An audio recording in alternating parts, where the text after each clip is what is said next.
Hi everyone, in this video we'll be talking about Sentinel nodes, and let's begin by going back to the end of last video, right? At the end of last video, we said when first is null, it creates problems with add last. So let's add in this if condition so that we can solve that problem. But the kind of issue with this if condition is that it makes our code not as simple as it could be, right? This special case makes our code just much worse to look at, and it's harder to reason about everything that's happening, right? We have to have a lot more that we're constantly keeping in our head, okay? So just kind of talking about this fundamental problem is that when we have an empty list, it means that first is null, so we can't access first.next, okay? So our fix, which was pretty ugly, is having this special case. And when we have more complex data structures and we have these special cases, it's going to be really gross, for lack of a better word. Okay, so the idea here is, what if we can restructure the SLList somehow so that we don't have special cases, right? In this case, the problem was that sometimes first is null, sometimes first is an object, right? An instantiated object, that is. So we have to deal with these two cases with different code. So what if our SL lists, when they're empty, look or kind of work the same as when they're not empty? This is kind of crazy. And what we're going to do is represent the empty list using a Sentinel. So what that means is we're going to create an empty node that's always there. And we're going to call that a Sentinel node. Okay. So first, instead of being null, this was a problem, we're going to say first, you are now pointing to an empty node, right? Just one node, which we call the Sentinel node, okay?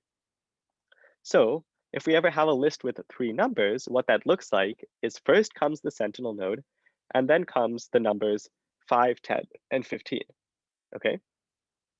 That's kind of how we visualize this Sentinel in action. Okay, so since we're using a Sentinel now, let's kind of move away from the first terminology and let's just call it Sentinel. So now in our SLList class, we have a Sentinel attribute that points to a int node, which we'll call the Sentinel node, okay? And it's very important here that the Sentinel is never null. It always points to a Sentinel node because that's the problem we're trying to solve. We don't want first to be null. We don't want Sentinel to be null, okay? And notice here that the value, the item of Sentinel doesn't really matter. We're never actually going to use it. Sentinel node is just kind of there as like a filler. So the item doesn't really matter. So arbitrarily, I decided 63, okay? But yeah, important thing here to understand is that the item of Sentinel doesn't matter because Sentinel is just a filler node in the beginning, okay? So let's go back and relook at add last with this amazing new Sentinel node that we've added in, right? So the idea here is that p.next isn't going to be a null pointer exception anymore because Sentinel can never be null, right? So we don't have to have that if check in the beginning, and our code is so much nicer to look at, right? Because of how we kind of got rid of that special case. Okay.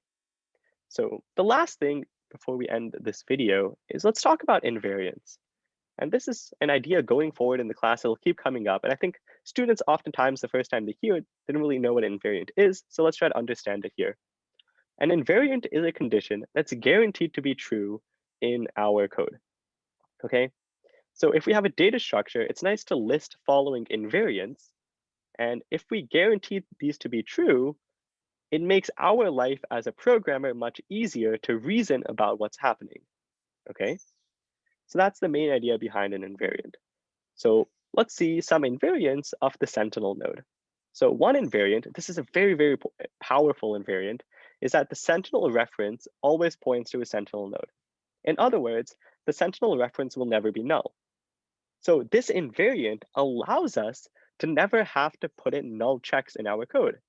It makes our life as a programmer much easier if we acknowledge these invariants and then say, okay, when I code, I know these invariants must be true, so I don't have to have that special case, right? So a couple other invariants is that the first node, if it exists, is always at sentinel.next.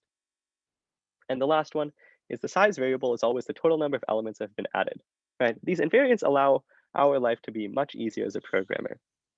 Okay, so yeah, this is a teaser to the next video, so stay tuned.